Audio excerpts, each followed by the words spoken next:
everybody. Hi, guys. Well, from snowy Salt Lake City, Utah, It's Thank God I'm Atheist. the podcast. I'm Frank Feldman. And I'm Dan Beecher. And coming up in a couple weeks, Dan, we have a special live stream event for New Year's Eve. It's our New Year's Eve extravaganza. Oh, my gosh. Live, It's a big deal. coast to coast. Yeah, and beyond. And to beyond. other coasts. I mean, you know, it won't be like some of you will have already passed through into the next year. I don't know. Some of you will Who knows not what year have you'll yet. be in. Yeah. But if you'd like to tune in, there's information up on our website. You should tune in. This is going to be good. fun. This is going to be good. You guys. We have, we're going to be bringing on some very special guests. Lots of guests. Lots of guests. Look to hear from some of your favorite other podcasts. We got some of the Piat boys. We got Noah, Eli. Listen, we got Uncles Mark and Doug from the How to Heretic. Oh yeah. We got people. We got voices from the past. Yeah, there's gonna on this show. Oh my God, from the past. The ghosts of New Year's right. Eve past. Yeah, Bob Cratchit's coming on. You remember he's going to be great. But it's literally going to be a hoot. We can't tell you. We're in talks with some pretty big names. I can't say that he's coming on, but Barack Obama's probably going to be there. He hasn't confirmed yet, so I can't say that it's going to happen. But look to see some big names. I mean, that would be pretty good. That would be a get, Dan. I would be pretty stoked. I'm pretty sure it's going to happen. No, how could it not? We're trying. We're going for it. We're going to get some really special people on. Yeah, but I am starting to get excited about this thing. Yeah. It's going to be a lot of fun. And there's going to be so many ways for people to get involved and be a part of the whole night. It should be pretty interactive. But we also some details are coming up later in the show. But we have a special. Yeah, ask. Listen for that. We're gonna keep talking about this thing. It's fun. Good. But before that, we have to do boring news. News, Dan. News. Yeah, what do you got? Like Dan, a former police officer in Houston, who got all upset. Are you going to do the voice the whole time? I'm going to do it this whole time, Dan, because I think it really works for the story because it's all about this guy who's like so upset. His name's Mark Anthony Aguirre. He's a former Houston Police Department captain. Oh, right, wow. Who got fired a while back. But anyway, he's upset because the election was stolen, Dan. That Trump is he's the next president, not this Biden fraud. Yeah, I don't know if you guys have heard about this, but but apparently there's this whole conspiracy. It's not real. Yeah, and it's all being funded by Mark Zuckerberg. Oh, really? And where's George Soros in all of this? I don't know. It's conspicuously missing from this. But it's Zuckerberg now. Okay. They supposedly were funding an operation that involved forging ballots using the hands of Hispanic children. With the theory being that the Hispanic children's signatures would not be on file, so they wouldn't be able to compare. But your signature has to be on file, you ding-dongs. That's how what are you even talking about? Mail-in voting works. But that's not how any of this works. So he's all fucking upset, and he was hired by the Liberty Center for God and Country to at the sum of $266,000 to look into this whole thing, and he found his suspect, an unnamed fellow, because he's the victim of what turns out to be quite the attack. The man who they think is like a mastermind election fraudster. Vote rigger was out as doing his job as an air conditioner repairman. Wait, he was an air conditioning repairman? Yeah. Okay. I mean, there's look. He knows the ventilation systems. He can get in. He can get through the HVAC. He can get anywhere. Absolutely. Well, anyway, they in a dramatic. Well, first of all, this Mark Anthony Aguirre guy, he like contacted like the state police and local police, and he's like telling them what and who, right? Like and why he needs to go after this guy, and so he's asking for police support in his like arrest of this man, and they're like, no, right? Like, and then they fuck like off, dude. and then they get off the phone with him, and they're like, shit, we have to find that guy, right? Yeah. And so like there was like this like apparently there was this effort to like find this Mark Anthony Aguirre fellow and prevent him from taking action, because they're like, this guy is going to do this on his own. But yeah, he's gonna go rogue. Going totally rogue.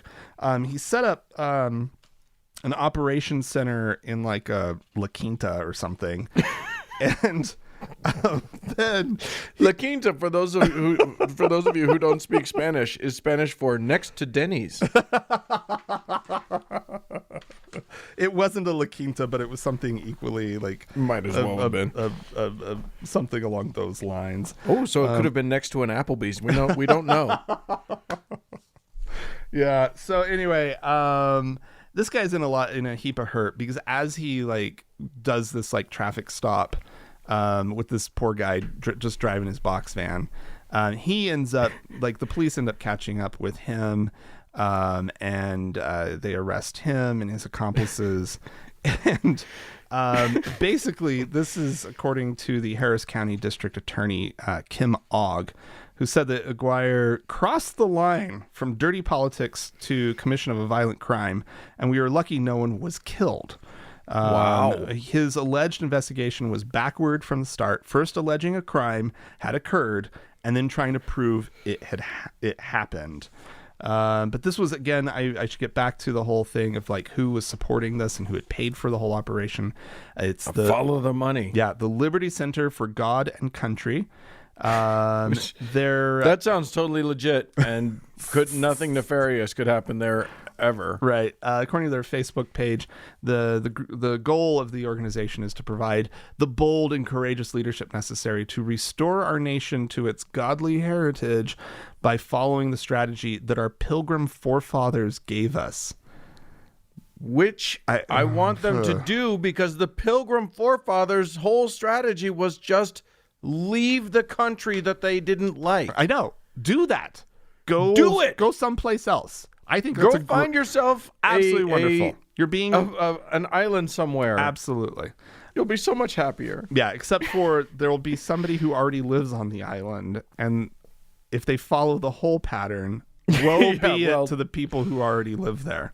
Yeah, that is very true. The leader, the head of the Liberty Council for God and Country, he's been posting on Facebook saying things like the governor of Texas, Greg Abbott, should be tarred and feathered, which Greg Abbott's a piece of shit, so maybe politics might make beds strange bed, or the enemy of your enemy is your friend. That's probably more something apt. like that. But he's upset about the coronavirus lockdown measures that took place in the state, which did Texas really ever fucking lock down that much? I don't think so. Maybe they did. I think they had to. I think it was like super crazy out of control for a minute there. Anyway, I'm just like it is here. Yeah, but we won't lock down.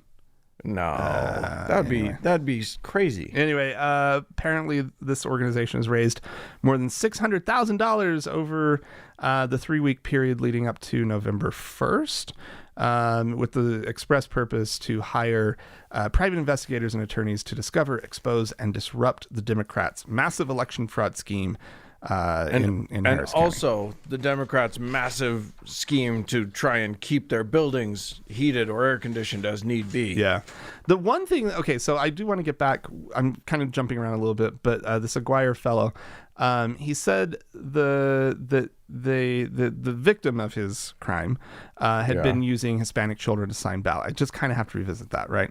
To sign the ballots because their fingerprints would not appear in the data space. Okay, we talked about that. He also claimed that Facebook's founder gave $9.37 billion for, quote, ballot harvesting. So, but here's the deal. That's a very specific number. Yeah. I'm 9.37. I know. But I think there's something interesting here, and we need to just kind of file this away, this information, because essentially these nimrods, they're telling us like how their minds work. And so I think that in 3.5 years, we should be really like protecting Hispanic children in this country because I think they think that they could just like round up a bunch of children, right, and have them sign ballots, and that this would fucking work. But this country has so much to answer for when it comes to Hispanic children. I think that. We're in some trouble there. This is clearly how their minds work, so watch out for that. Yes, indeed. And also, like, maybe we should find new conspiracies that will keep them all busy and funneling their money into like trying to discover the new, the root of the conspiracies. Yeah. So that they're not paying money into the coffers of like a Trump or whatever. Absolutely. Anyway, I'm going to take us to Australia. Ooh. We're going to go down under where it turns out people can be just as dipshittery laden as here. Oh. There was a story on ABC News, which is Australia something news. Anyway, I'm just clarifying that it's not American ABC News. It's probably the Australian Broadcasting Corporation or something like that. I'm guessing that's correct. Yeah. Anywho, they reported on a really sweet sounding place called Healing House. Doesn't that sound nice? Healing House. I need one of those. Should I sign up for this program? You might want to wait until the end of the story to make that call. This is meant to be a drug and alcohol rehab center. Okay. So yes, you definitely should sign up for it. I'm fine. Also, specifically, it's for women. But it turns out maybe not great. The proprietor of Healing House is a woman named Meredith Raymond, who is a religious nutball and has exactly no expertise in the subject of rehab, other than she used to be an addict and she seems to have cleaned herself up. And in her mind, the only way to do it is through Jesus. So she is like she's the most annoying born again person you can imagine. She speaks in tongues. She proselytizes to all of the women in her care. And here's the thing. These women are there because a court has ordered them to be there. Oh, God. They are there because they're getting out of jail, and one of the conditions of their bail is that they have to go to a rehab center. Oh. Well, this place is apparently such a shithole that like literally it's dirty. It's literally like flies stuck to pieces of furniture dirty. Oh, like one woman described just dishes everywhere that had not been done, food everywhere that hadn't been taken care of. Oh my. Just literally nightmare scenario. Gross, awful. One woman called her attorney and begged him to get her out of there, even if it meant going back to jail. And here's the problem. They do go back to jail. If they can't leave. And if for any reason the proprietors of the place kick them out, they go back to jail. So these proprietors have so much control over their lives, which is why it's definitely not okay that they forced a bunch of the women to be baptized there, including one woman who was a Muslim. What? But like, when they have that much control over your life, you don't feel like you can really say no. Right. Now, at this place, how many actual qualified therapists do you think that they had, or people who knew anything about addiction, who went to school in any way? I'm guessing the number must be low. How about 0? It's 0. Because here's the thing, Australia, you don't have any regulations about these places. Wow. Literally fucking none. You're gonna lecture an entire nation? Yeah, I am. Get it together, Australia. Because literally anyone can say, I'm a rehab place now. No. You can just, yeah. Literally one guy, here's a quote from a guy who runs what seems like a decent rehab place. But he said that he's been like trying to contact the government for years, for like 15 years or something, trying to get them to establish some sort of credentialing system, some sort of regulations. He says, quote, I could actually put a shingle at the front door of my house and claim that I'm running a rehab here. He said there's no oversight body that would actually come in and say you can't operate or you have to meet these standards. Wow. So, okay. So yeah. So these women are sent there by the courts, and they are literally like tortured and then proselytized at. So that's fun, isn't it? That's a little disturbing. Yeah. Super cute. Yeah, that's gross. That's not cool. Ooh, Dan. Yeah. There you go. Yeah. Well, I've got kind of a nice story. Oh, good. Yeah. I felt compelled, actually. That's great. To share this because there's so much, even though like Donald Trump is like he lost the electoral vote now. Like that hurdle has been passed. Like we're really like starting to move in this direction where at least some of the worst things that have been bothering us are going to at least no longer be in the White House. But anyway, I thought that maybe just a nice story would be really good. I like it. Yeah. Hit me. So apparently a bunch of quote world religious leaders have gotten together and to demand a ban on gay conversion therapy. Great. And these obviously, it's not like the head of the Mormon church or the Pope is involved in this, but people like Desmond Tutu, right? That's a big name. Big name. He's one of the people involved. There are some prominent rabbis, and sounds like let's see, the Bishop of Liverpool. Okay. They don't mention the name, so probably not much of a name, but people are kind of like signing on, and I'm just like.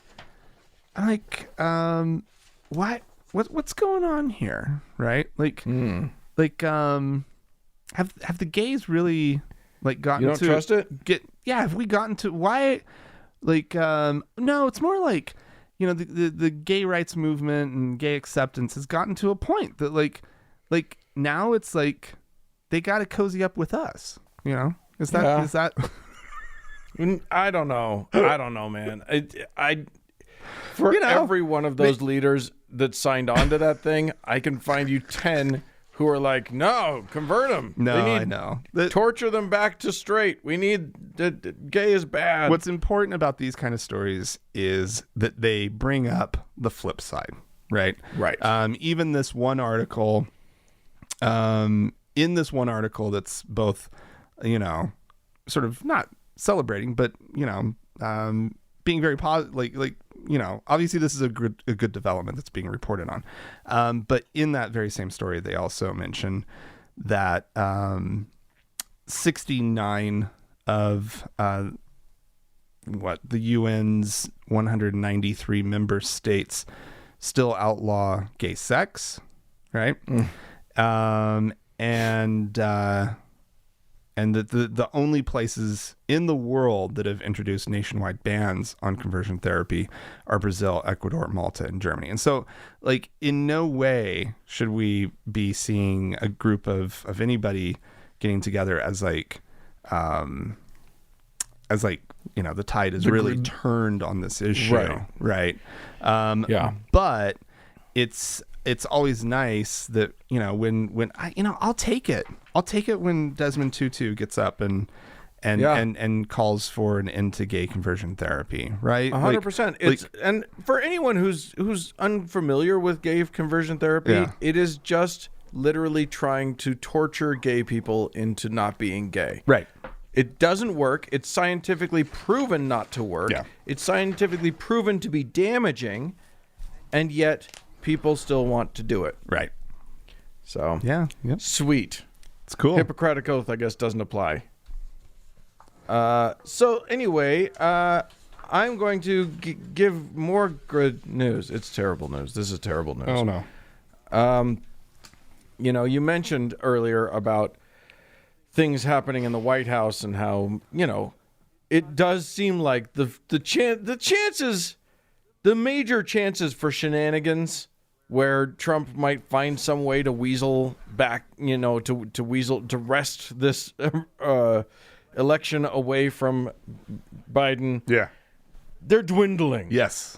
I still don't feel fully comfortable. I was really glad that everything went right with the Electoral College. That's great. Hurdle cleared.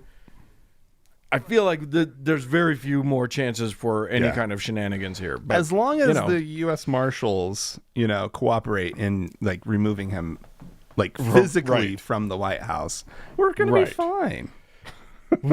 That's a big if. There's so many ifs. I don't trust it. Anyway, I'll feel better in late January. Anywho, here's one thing that's fun.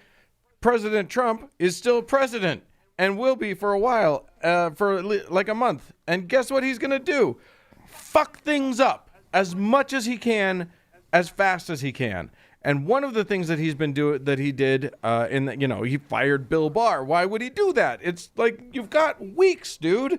Anyway, one of the things that he's done is set into motion a bunch of rule changes for a bunch of the administrations in the government. So these are the new rules affect the Department of Agriculture, Education, Health and Human Services, Homeland Security, Housing and Urban Development, Justice, Labor, Veterans Affairs, and the U.S. Agency for International Development. Good God. All of these agencies had rules about who they could contract with. Right. And if they were going to contract with a religious organization, there were rules for that religious organization. For example, there are rules that say that, like, if a religious organization is a federal contractor and they provide services to citizens, then those citizens have the right to, for instance, they have to tell the citizens, if you're uncomfortable with this being, offered by a religious group, here's a different place that offers the same service that you can go to. They don't have to do that anymore. Oh, God. They don't, they used to not be able to have a litmus, like a litmus test for who they could do. Now it seems that they could probably turn away LGBTQ people if they wanted to, or religious minorities if they wanted to. There's a whole, if clients receive a voucher for social services, there used to have to be a secular provider in addition to religious providers if somebody wanted it. Now that requirement out the window. Jesus Christ. So it may be that the only provider in your area is the religious provider for whatever the service is. Wow. Faith-based service providers, they're their clients are required to be told about their religious freedom rights right now.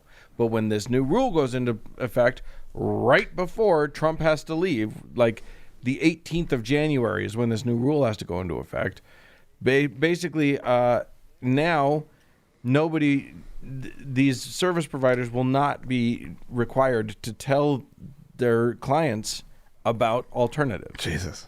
So it's a really ugly thing. It's, it basically just prioritizes these religious institutions over the people that need the services. And that's what really sucks.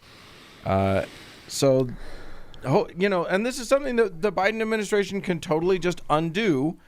But the question is, A, will they undo it? And B, how long is it going to take? And in the meantime, what's going to happen? So, just a genuine, no purpose behind it, dick move, right as Trump's walking out the door.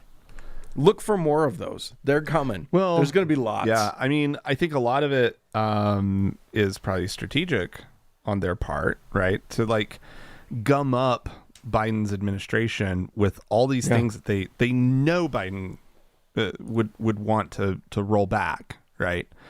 Right. But these things take time. You can't just as sucky as it is, you can't just change these things overnight, even though they just got changed over plus, they have to go through a process. And so I think they're trying to waste as much of Biden's time as president as they possibly can. Not only that, and then be able to blame blunders they on him. Purposefully put Biden in the position of either leaving this dick shit in place or rolling it back, and then they can scream bloody murder about look at what he did to all of the religions. Absolutely. So there you go. Fun stuff happening. So fun. Oh, Dan, here's another one that's fun. On the eve of Congress, they're supposed to be approving some sort of COVID relief package. Finally, after not doing anything on the issue for half a year, longer. How long has it been, right?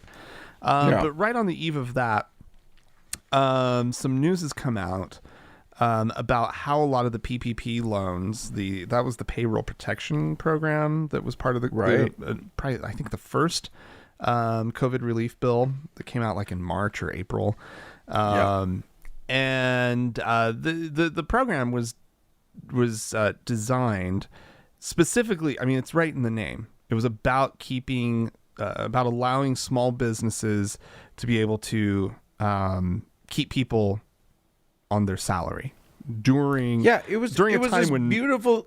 It was a beautiful concept where, if you've got a restaurant that can't stay open because there's COVID, you can keep paying your people, right, even though there's no business happening, so that people don't have to be fired. Right. It's brilliant. It was a good concept. It was really nice, and it was based as it was being offered as a loan that would be forgiven if you met the terms, right? So it was kind of an interesting way that they decided to do it, but also that's kind of a nice mechanism, right? Okay, we're just going to loan you the money now if you apply for it, and then you're going to have to hopefully fill out some forms later and show us how you spent the money and how many people you actually kept on your payroll. And there's a little formula for it to figure how much is going to be forgiven, how much you actually might have to owe back. And, but anyway, like anything that's rushed through Congress too quickly, which this was, and it needed to be, right? Right. Some things got snuck in there that most definitely should not have been there. And we're aware already at this point that that churches and religious organizations and whatnot were able to receive these loans, and that actually massive amounts of money. These places got huge amounts because they often have, if lots you have a mega church, you're going to have a lot of employees. For example, Joel Osteen's Lakewood Church down in Houston has something like 200 or 300 employees, right? And so, sure, a payroll loan for that's going to carry them for a while might come to the tune of, I don't know, $4.4 million. And that is what Lakewood Church got. Now they're saying things like, that Joel, he didn't take a salary during this period. That it all, because he could have, and that is, he absolutely could have, because he's on their payroll, right? Right. But they're saying that he didn't, and all of this, and so, the federal government has never directly funded churches before, right? And so there's right. a real problem here, as far as like I would think that if I were a church, I would be a little worried about maybe, does the government want anything back? And are we setting something up here that where they get to ask us more questions than we're used to having to answer, and right. that kind of stuff, right? Because what really should happen is that we get to audit. Yeah. If a church, because right now, the way it's set up, churches are the only organization, religious organizations are the only groups in the country that don't have to tell the government jack shit about what they do with their money. And so apparently there were actually some people in the religious community who had this fear that the loans would, maybe erode separation of church and state somehow. And they stayed away from it. And I applaud them for, for maybe even thinking that way, even though anyway. But here's the deal. While Joel Osteen shouldn't have gotten the money, there are allegations about others who most definitely should not have received the money, such as Marcus Lamb of the Daystar Television Network, who allegedly, or at least has been accused of, using some of his $3.9 million in the form of one of these loans to pay for a luxury Gulfstream jet. Oh, of course. Obviously. And they're like, oh, absolutely not. And this has actually forced Daystar to return the money because they're trying to avoid any scandal that might come of this. So they're cutting it all off at the pass, and they're saying, no, here's the money back, which begs, because you can afford it, you dickheads. Which also, you shouldn't have taken it in the first place. Well, that too, but it also sort of begs the question of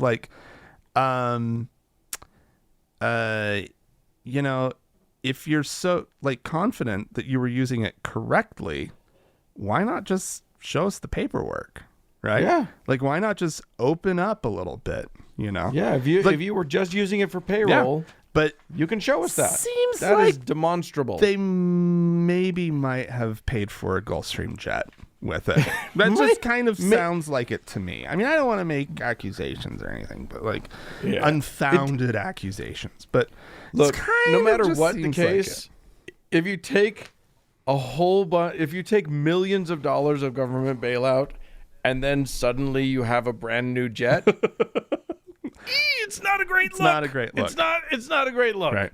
But I want to just loop back around to what I started off with, which is, of course, that Congress is in the middle of trying to approve another relief package. And when this show drops, it's possible that they've already figured it out by Saturday afternoon, but a lot of people are thinking that they're going to be working through the weekend before they actually have a decision. So, guys, if they haven't passed it yet, call your member of Congress immediately.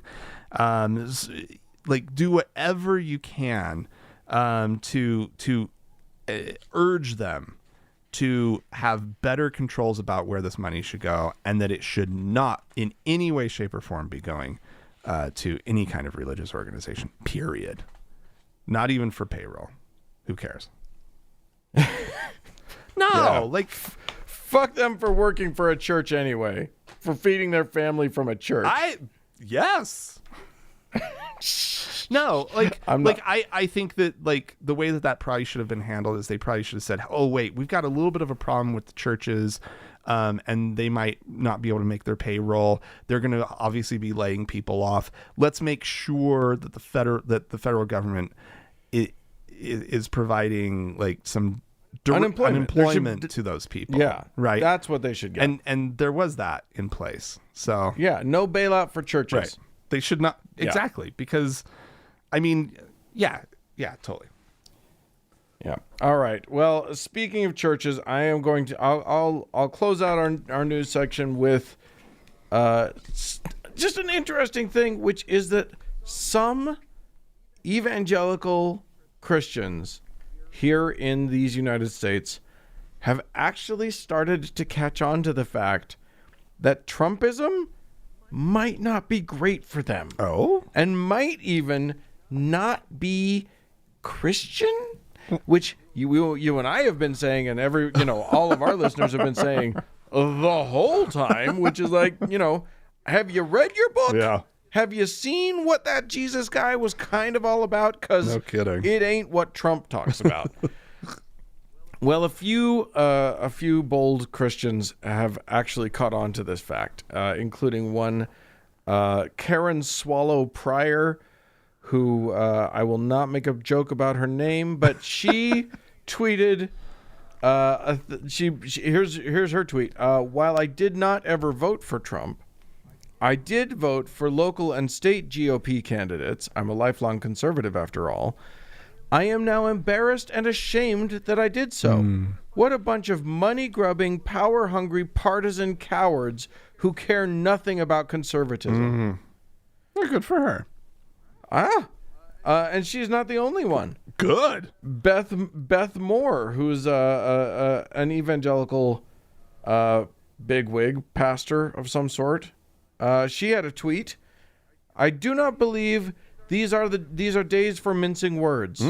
I'm 63 and a half years old, and I have never seen anything in these United States of America I found more astonishingly seductive and dangerous to the saints of God than Trumpism. This Christian nationalism is not of God. Move back from it. Wow. That's pretty good. Good. I mean, oh God, I just fear that like most of these people who've already fallen prey to the Christian nationalist mindset, that they're not going to respond to this. Right? They're responding. They'll respond, but they're just not responding. Right. But the way I'll give you an example. Our old friend Pastor Greg Locke, who was one of the organizers of the recent Jericho march around Washington, D.C. to make sure that President Trump gets to stay, right. Which it worked great. Good job, guys. Pastor Locke replied to her tweet, to Beth Moore's tweet, saying this, he said, "Ma'am, you've honest to God lost your mind. This trashy rhetoric is why America is in the place that she is. You say move away? I rebuke you in the name of Christ." This is a fucking tweet, people. He says, "You are no friend to babies, Israel, religious liberty, or the nuclear family. Sit down." No. He told her to sit down? Yeah. Oh my God.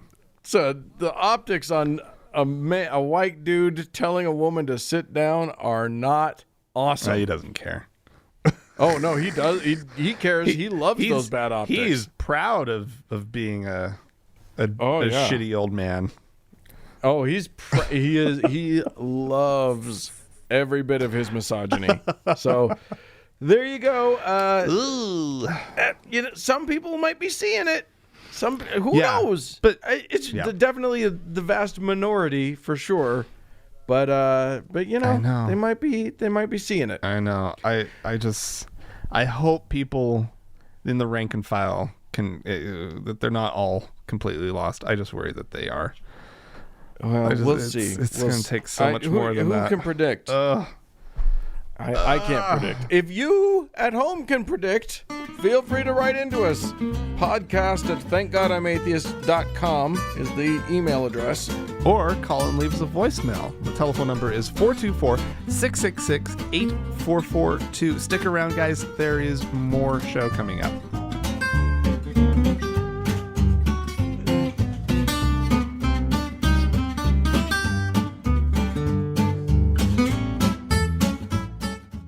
Hey, Dan. Hey. So, like we promised at the beginning of the show, we have some information for our listeners about how they can become involved.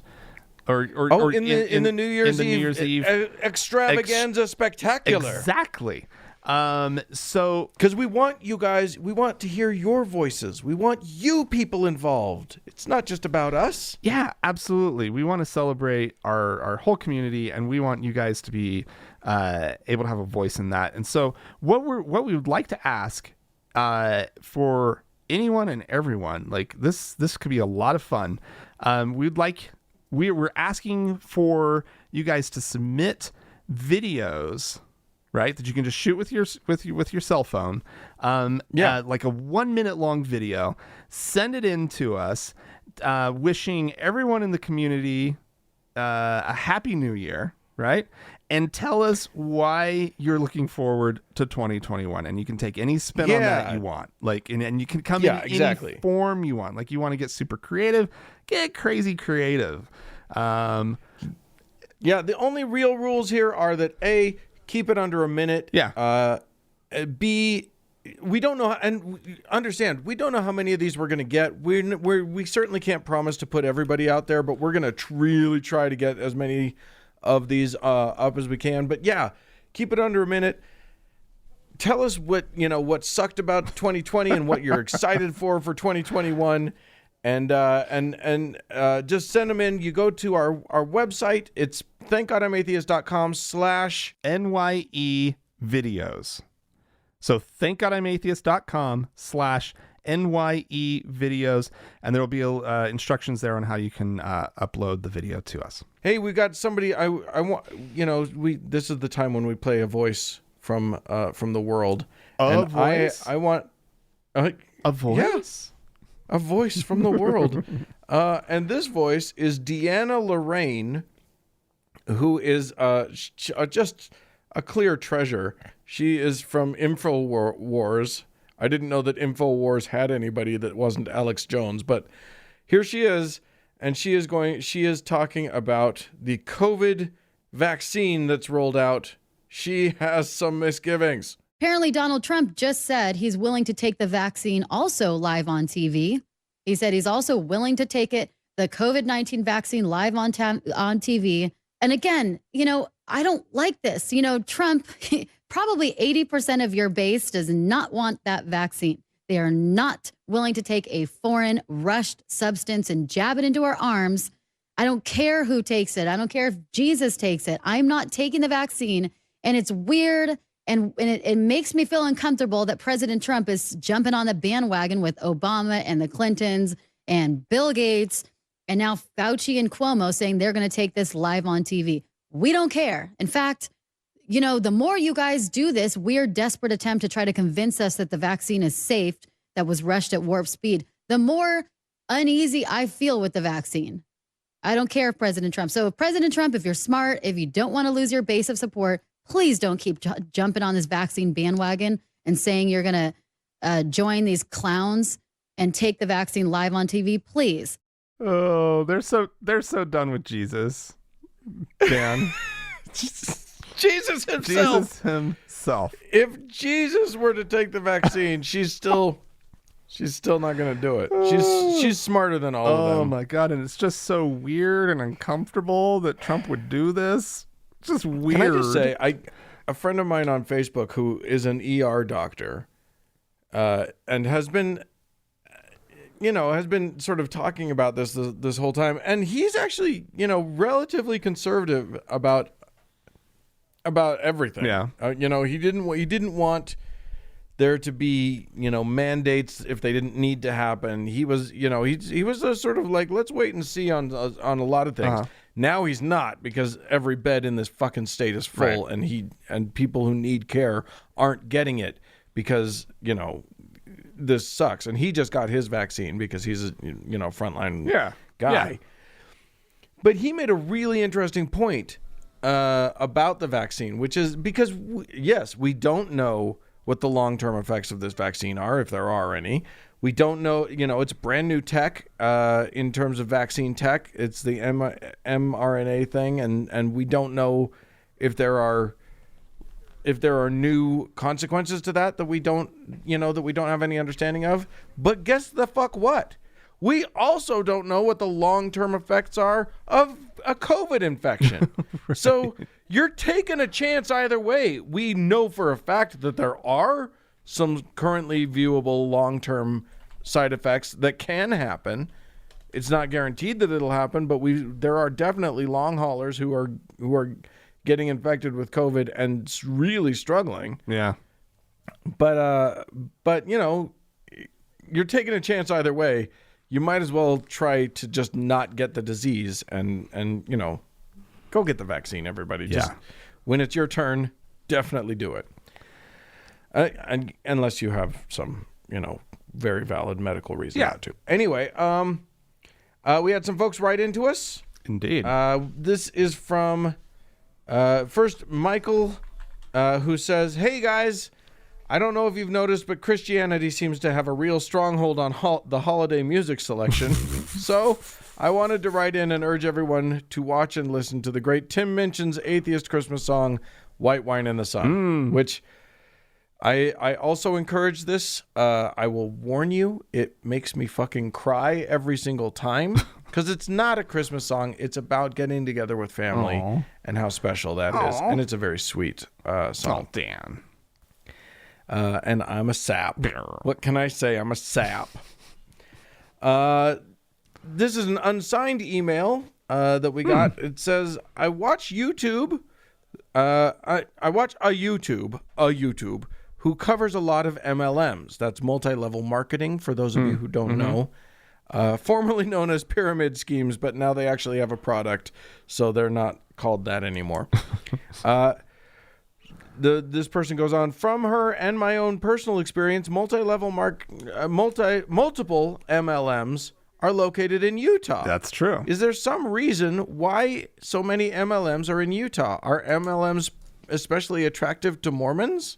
I think they're especially attractive to the gullible.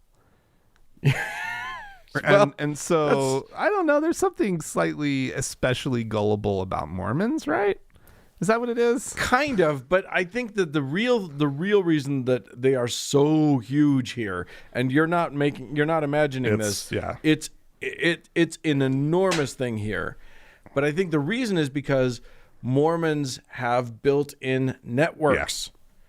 It's you have a network of people built in because all of the people at your church, all the people in your ward are you've got more quote unquote friends than most people who aren't Mormons. So that's the main thing. And let's also face it, Mormons, a large percentage of Mormons are highly trained in the art of aggressive sales tactics.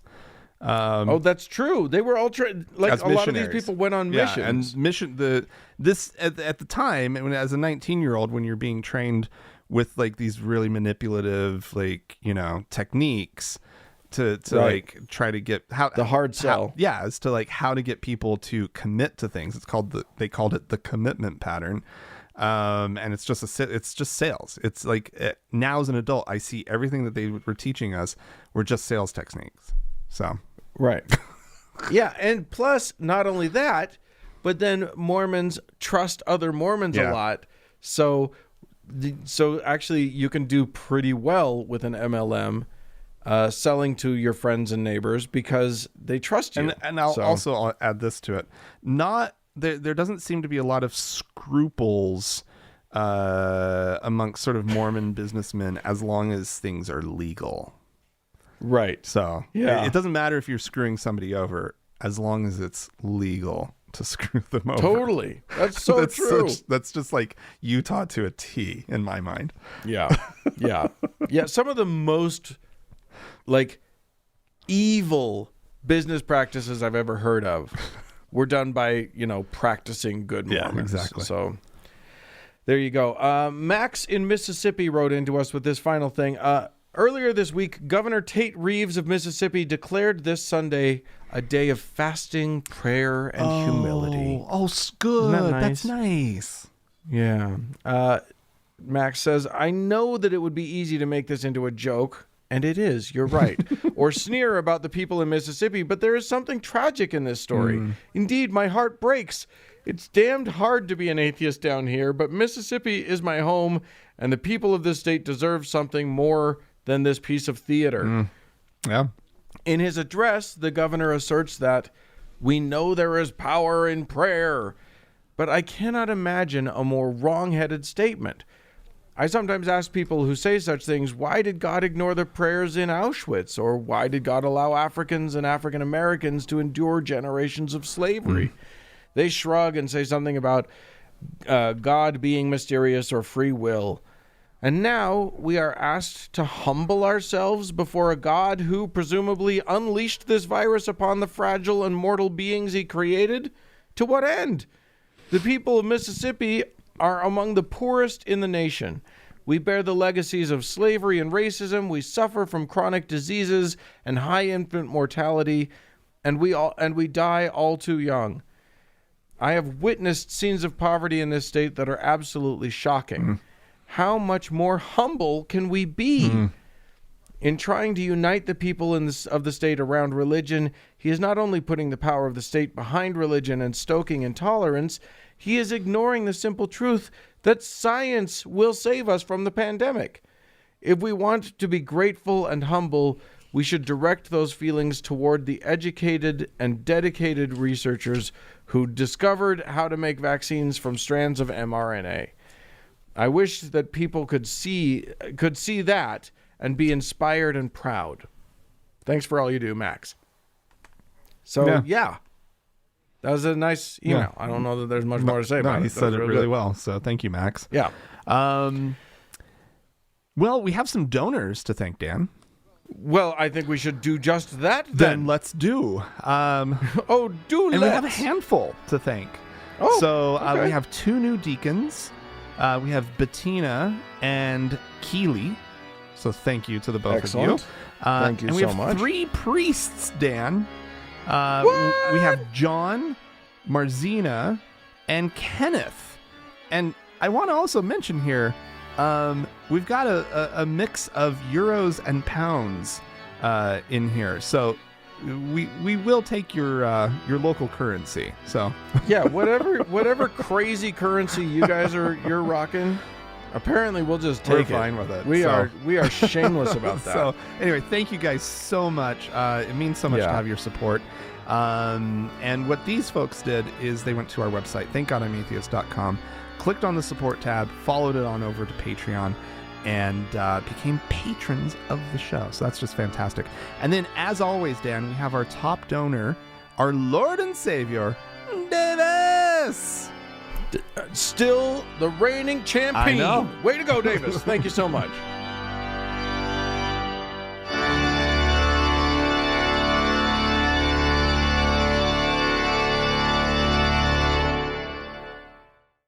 Hey, Dan. Yes. We're going to spare everybody any announcements about the New Year's Eve party. We're really excited about it, but we're not going to mention it. No, because we already have quite a lot. Yeah. So, what have we got?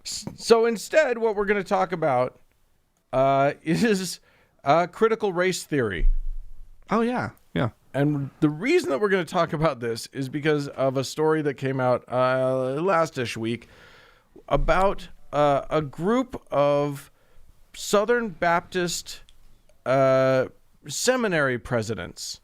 Oh. 6 in total. Okay. Who came out with a joint statement, which nobody asked them for, which said that critical race theory was incompatible with the Baptist faith and message.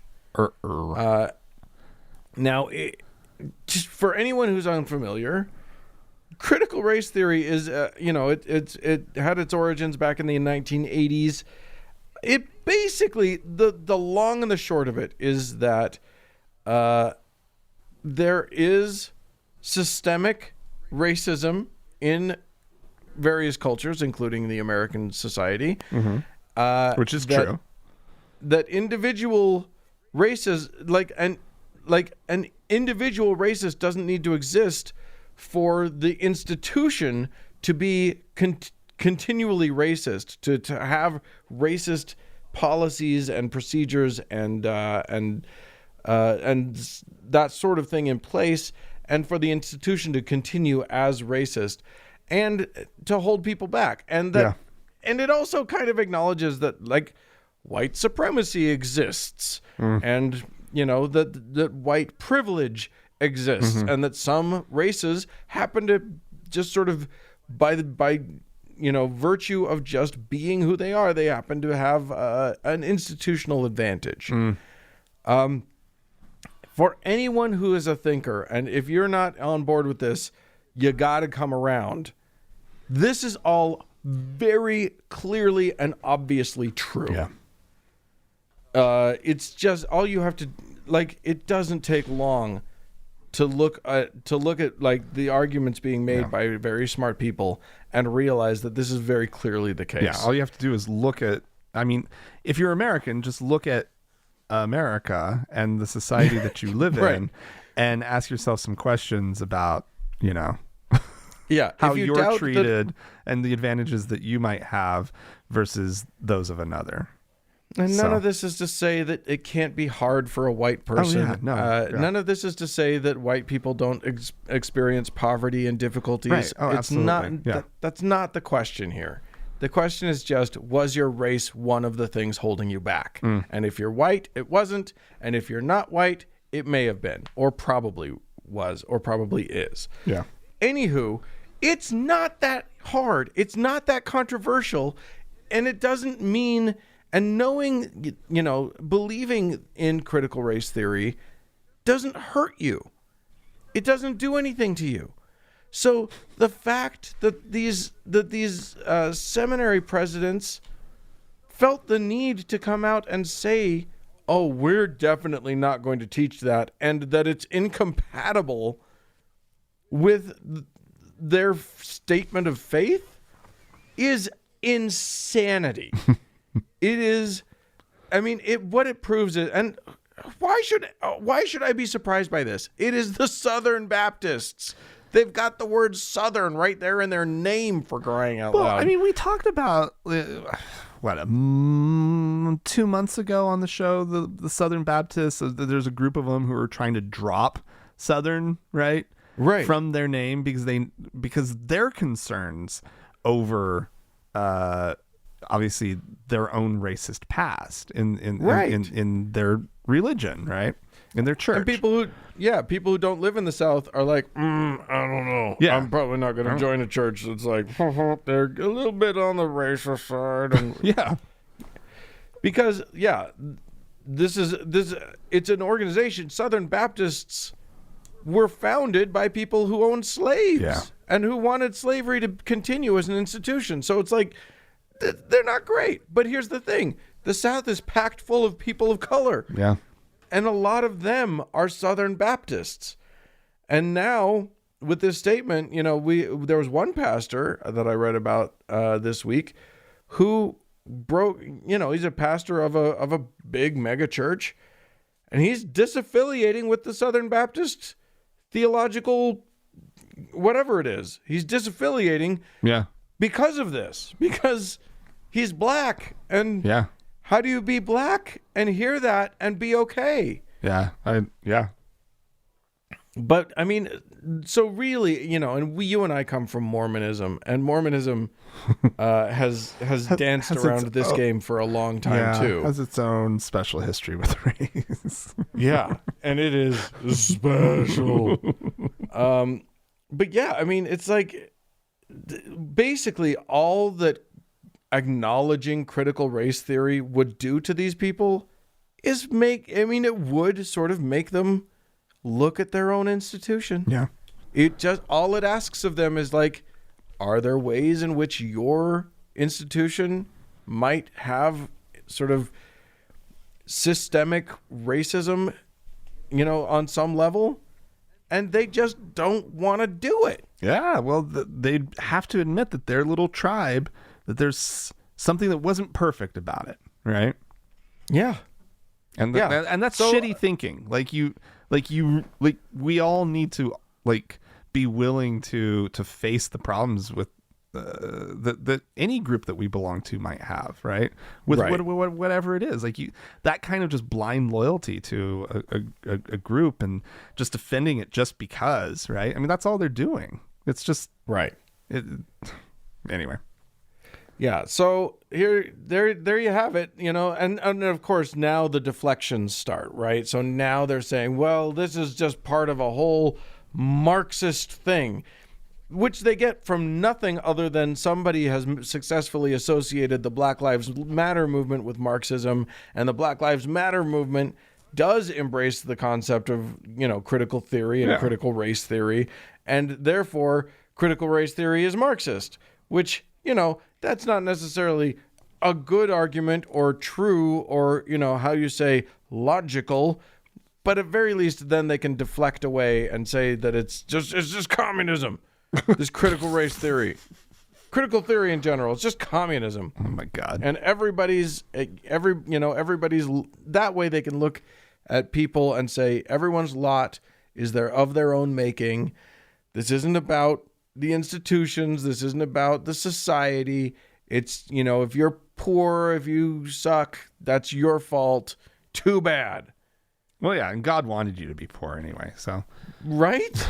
You got to have some poor folks, otherwise who are the rich people going to give their alms to?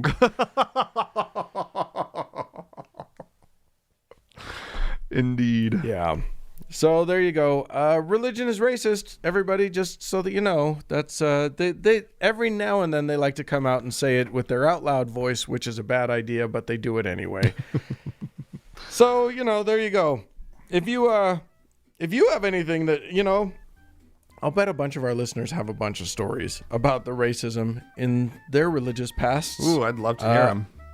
We'd sure love to hear that. Feel free to write into us, podcast@thankgodimatheist.com. Or call and leave us a voicemail. The telephone number is 424-666-8442. Yeah, hey, go to the Facebook page, facebook.com/TGIAtheist, and click the like button. And if you'd like to join the TGIA Members Only Lounge on Facebook, go first to thankgodimatheist.com/members only. That's the best way to find the community. Yeah, Facebook tries to hide it from you, but it's a closed group, so nobody has to know that you're you're not revealing anything to any of your friends, but it's a great group, and you'll find a lot of really great support and fun people there. Yeah, so and you do that. And you should also find us on Twitter @TGIAtheist. Yeah. Hey, thanks so much to the Red Rock Hot Club for the use of their fine music. And a big thanks to Gordon Johnston for the use of his music. And thanks to all of you, dear friends, for tuning in. Bye-bye.